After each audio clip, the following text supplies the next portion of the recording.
Segunda parte. Quitação. 1. 2 anos antes deste singular casamento, residia à rua de Santa Teresa uma senhora pobre e enferma. Era conhecida por D. Emília Camargo, tinha em sua companhia uma filha já moça, a que se reduzia toda a sua família. Passava por viúva, embora não faltassem malévolos para quem essa viuvez não era mais do que manto decente a vendar o abandono de algum amante. Havia uns laivos de verdade nessa injusta suspeita. Quando moça, D. Emília Lemos teve inclinação por um estudante de medicina, que dela se apaixonara. Certo de que seu afeto era retribuído, Pedro de Souza Camargo, o estudante, animou-se a pedi-la em casamento. Vivia Emília na companhia do Sr. Manuel José Correia Lemos, seu irmão mais velho e chefe da família. Tratou este de colher informações acerca do moço. Veio ao conhecimento de que era filho natural de um fazendeiro abastado, que o mandara estudar e tratava-o à grande.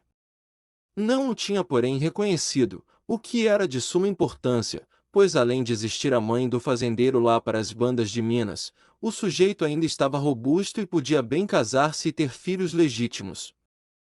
À vista destas informações entendeu Lemos que não se podia prescindir de certas formalidades, dispensáveis no caso de ser o rapaz herdeiro necessário. O irmão de Emília era apenas remediado, e já custava-lhe bem aguentar com o peso de 12 pessoas que tinha às costas, para arriscar-se ainda ao contrapeso de mais esta nova família em projeto. Por nossa parte, não há dúvida, meu camaradinha. Arranja a licença do papai, ou o reconhecimento por escritura pública, o resto fica por minha conta. Era uma recusa formal, porquanto Pedro Camargo jamais se animaria a confessar o seu amor ao pai, que lhe inspirava desde a infância, pela rudeza e severidade da índole, um supersticioso terror. Sua família me repele, Emília, porque sou pobre e não posso contar com a herança de meu pai, disse o estudante a primeira vez que encontrou-se com a namorada. A irmã de Lemos sabia pelas explicações dos parentes, que efetivamente era aquele o motivo da recusa. Ela o repele porque é pobre, Sr. Camargo, mas eu o aceito por essa mesma razão. Quer ser minha mulher ainda, Emília? Apesar da oposição de seus parentes? Apesar de não ser eu mais do que um estudante sem fortuna?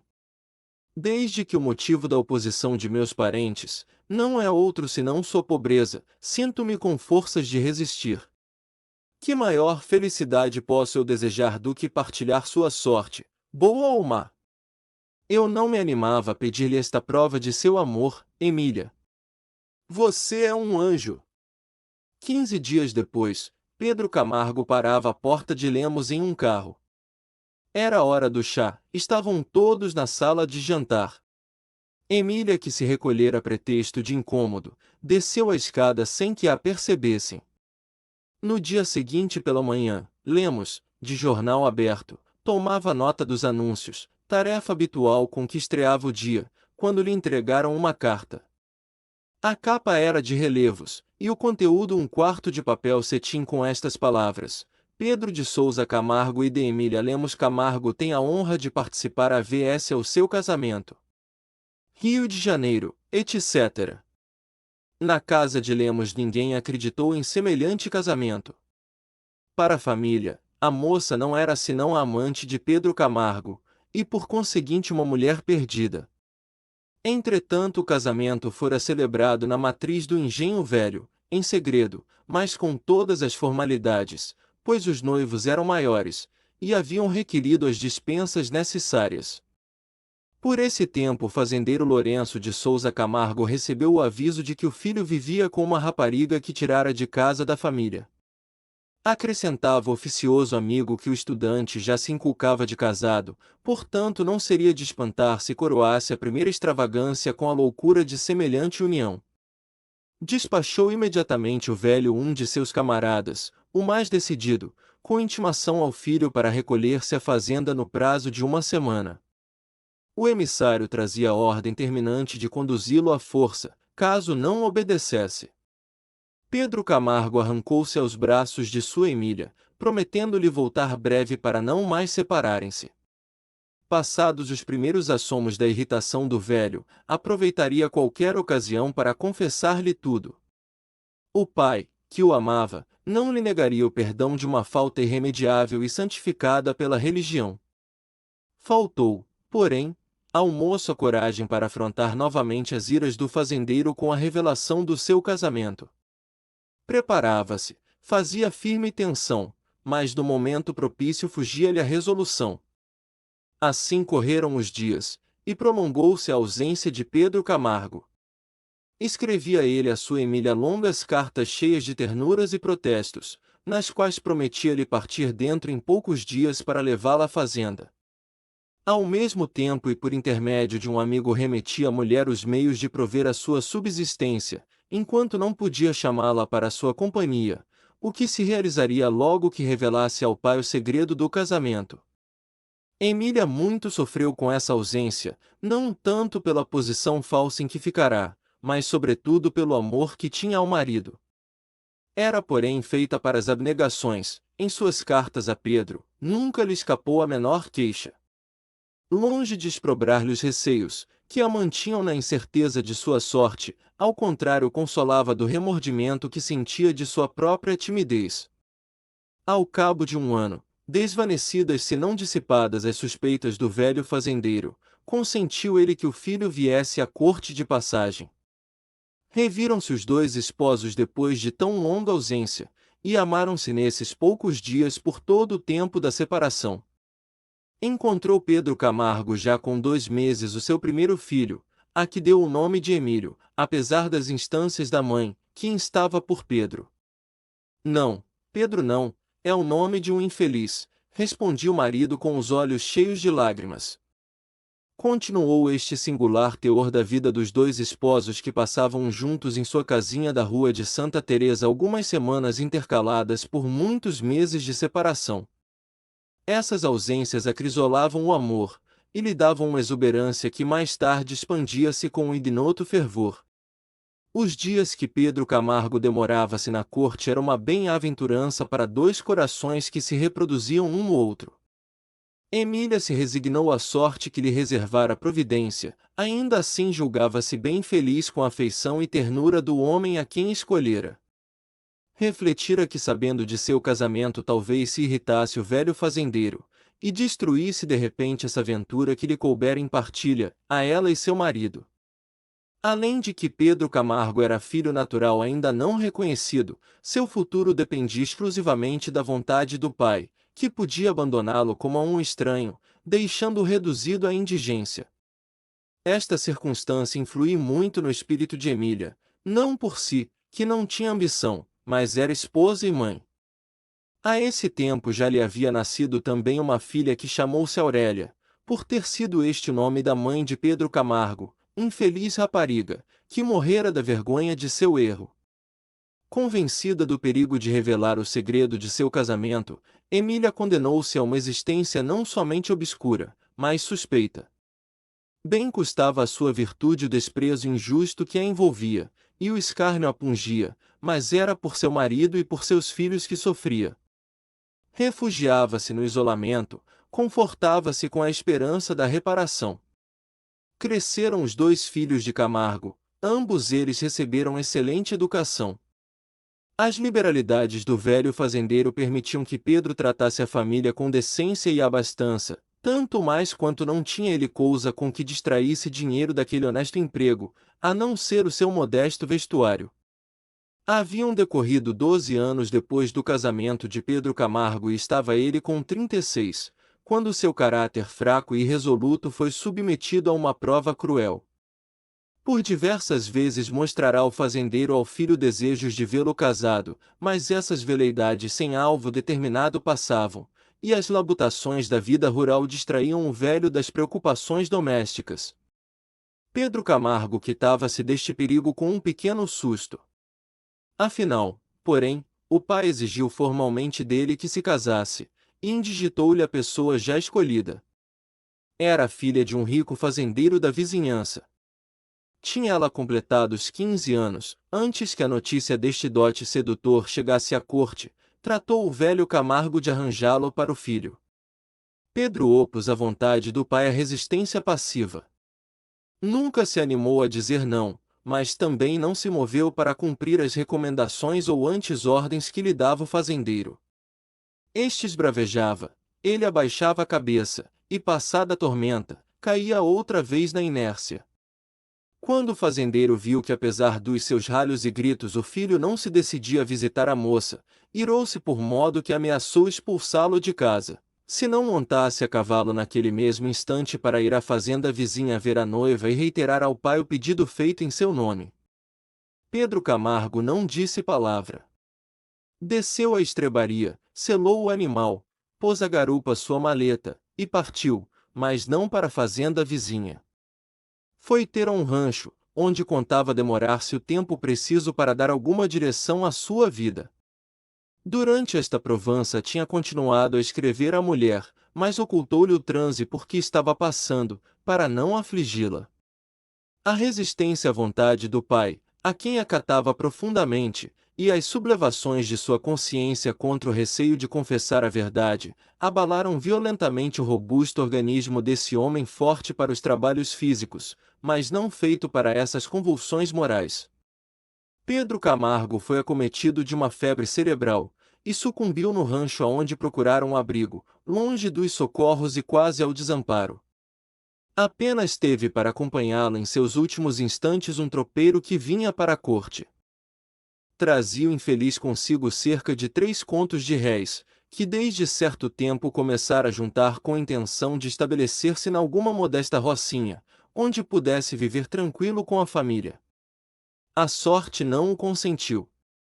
Confiou ele o dinheiro ao tropeiro pedindo-lhe que o entregasse de sua parte à sua mulher. Recomendou-lhe, porém, que não contasse o desamparo em que o vira, para não acabranhá-la ainda mais.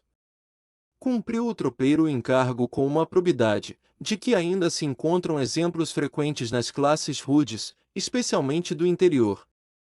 Emília cobriu-se do luto que não despiu senão para trocá-lo pela mortalha. Mais negro, porém, e mais triste do que o vestido era o dó de sua alma, onde jamais brotou um sorriso. 2. A viuvez tornou ainda mais isolada e recolhida a existência de Emília, acrescentando-lhe a indiferença e desapego do mundo. O único elo que aprendia a terra eram seus filhos, mas tinha o pressentimento de que não permaneceria muito tempo com eles.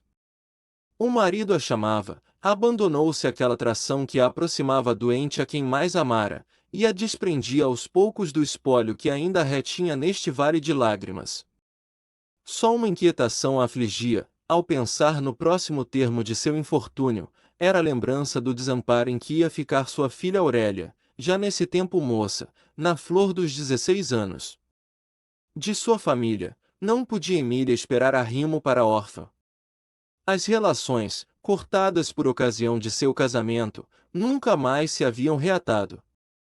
Os parentes continuavam a considerá-la mulher perdida, e evitavam o contágio de sua reputação. Do sogro, também já receberá a pobre viúva o desengano. Depois do falecimento do marido e logo que a dor lhe permitiu outros cuidados, escrevera ao Lourenço de Souza Camargo, revelando-lhe o segredo do casamento, e implorando sua proteção para os filhos de seu filho. O fazendeiro, da mesma forma que os parentes de Emília, não acreditou na realidade de um casamento oculto até aquela época, e do qual não aparecia documento ou outra prova. A carta da viúva só lhe revelou a continuação de relações que ele supunha deste muito extintas. Atinando que fora a influência dessa mulher a causa da desobediência do filho, lançava-lhe a culpa da desgraça que sobreveio, esquecido de que ninguém sofrerá tanto como ela, pois além da viuvez, a morte do marido deixava-lhe a pobreza e a desonra. Ainda assim, nessa disposição de ânimo, foi generoso Camargo. Mandou entregar a Emília um conto de réis, dinheiro cru e seco sem uma palavra de consolo ou de esperança. A pessoa que o levou à viúva, fez-lhe sentir que tão avultada esmola devia livrar o fazendeiro de futuras importunações. O Emílio, que podia ser o amparo natural da irmã, quando viesse a faltar-lhe a mãe, não estava infelizmente nas condições de receber o difícil encargo. Ao caráter irresoluto do pai, juntava a ele um espírito curto e tardio.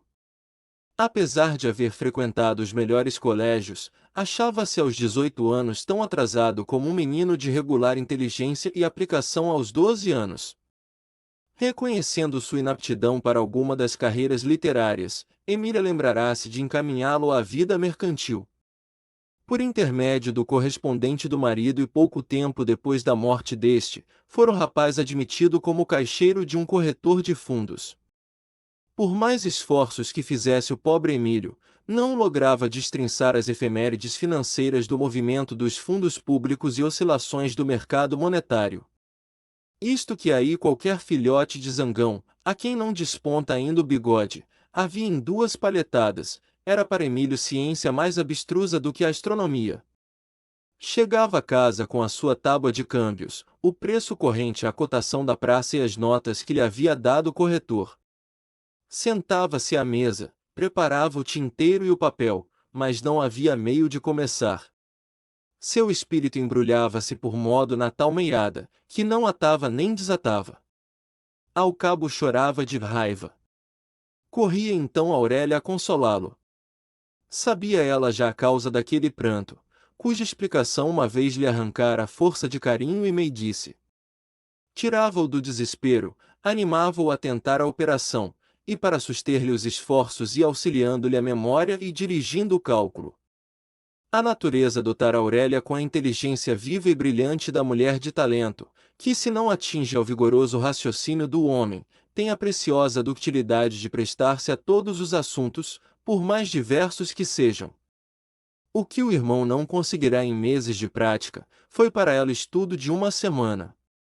Desde então, o caixeiro que ia à praça receber as ordens do patrão e levar-lhe os recados, era o Emílio, mas o corretor que fazia todos os cálculos e operações, ou arranjava o preço corrente, era Aurélia.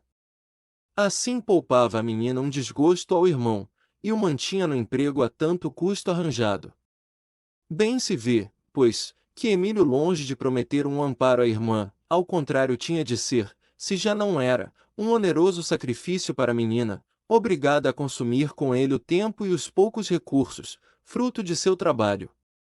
Nestas circunstâncias, a mãe só via para a filha o natural e eficaz apoio de um marido. Por isso não cessava de tocar a Aurélia neste ponto, e a propósito de qualquer assunto. Se vinha a falar-se de sua moléstia que fazia rápidos progressos, dizia Emília à filha, o que me aflige é não ver-te casada. Mais nada.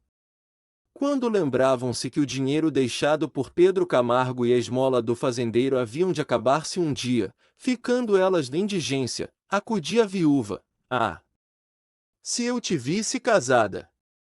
Aurélia é quem suportava todo o peso da casa.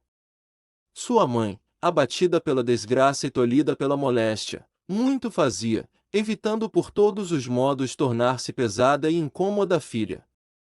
Envolvera-se ainda em vida em uma mortalha de resignação, que lhe dispensava o médico, a enfermeira e a botica. Os arranjos domésticos, mais escassos na casa do pobre, porém de outro lado mais difíceis, o cuidado da roupa, a conta das compras diárias, as contas do Emílio e outros mistérios, tomavam-lhe uma parte do dia, a outra parte ia-se em trabalhos de costura. Não lhe sobrava tempo para chegar à janela, à exceção de algum domingo em que a mãe podia arrastar-se até a igreja à hora da missa e de alguma volta à noite acompanhada pelo irmão, não saía de casa. Esta reclusão afligia a viúva, que muitas vezes lhe dizia, vai para a janela, Aurélia. Não gosto. Respondia a menina. Outras vezes, ante a insistência da mãe, buscava uma desculpa, estou acabando este vestido. Emília calava-se, contrariada. Uma tarde, porém, manifestou todo o seu pensamento. Tu és tão bonita, Aurélia, que muitos moços, se te conhecessem, haviam de apaixonar-se. Poderias então escolher algum que te agradasse. Casamento e mortalha no céu se talham, minha mãe, respondia a menina rindo-se para encobrir o rubor. O coração de Aurélia não desabrochara ainda, mas virgem para o amor, ela tinha não obstante a vaga intuição do pujante afeto, que funde em uma só existência o destino de duas criaturas, e completando-as uma pela outra, forma a família. Como todas as mulheres de imaginação e sentimento, ela achava dentro em si, nas cismas do pensamento, essa aurora d'alma que se chama o ideal, e que doura ao monge com sua doce luz os horizontes da vida. O casamento, quando acontecia pensar nele alguma vez, apresentava-se a seu espírito como uma coisa confusa e obscura, uma espécie de enigma, do seio do qual se desdobrava de repente um céu esplêndido que a envolvia, inundando-a de felicidade. Em sua ingenuidade não compreendia Aurélia a ideia do casamento refletido e preparado. Mas a insistência de sua mãe, inquieta pelo futuro, fez que ela se ocupasse com esta face da vida real. Reconheceu que não tinha direito de sacrificar a um sonho de imaginação, que talvez nunca se realizasse, o sossego de sua mãe primeiro, e depois seu próprio destino, pois que sorte a esperava, se tivesse a desgraça de ficar só no mundo? O golpe que sofreu por esse tempo, ainda mais a dispôs ao sacrifício de suas aspirações. Emílio, recolhendo-se muito fatigado, uma tarde de excessivo calor, cometeu a imprudência de tomar um banho frio. A consequência foi uma febre de mau caráter que o levou em poucos dias. Aurélia não deixou a cabeceira do leito desse irmão, a quem ela amava com desvelo maternal.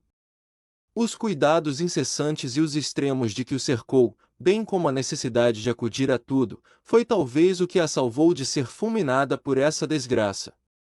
A viúva que mal resistira ao golpe da perda do filho, ainda mais se aterrava agora com o isolamento em que ia deixar Aurélia. Se Emílio não prometia a irmão um arrimo, em todo o caso era uma companhia, e podia dar-lhe ao menos a proteção material, quando não fosse senão de sua presença. Redobraram, pois, as insistências da pobre viúva, e Aurélia, ainda coberta do luto pesado que trazia pelo irmão, condescendeu com a vontade da mãe, pondo-se à janela todas as tardes.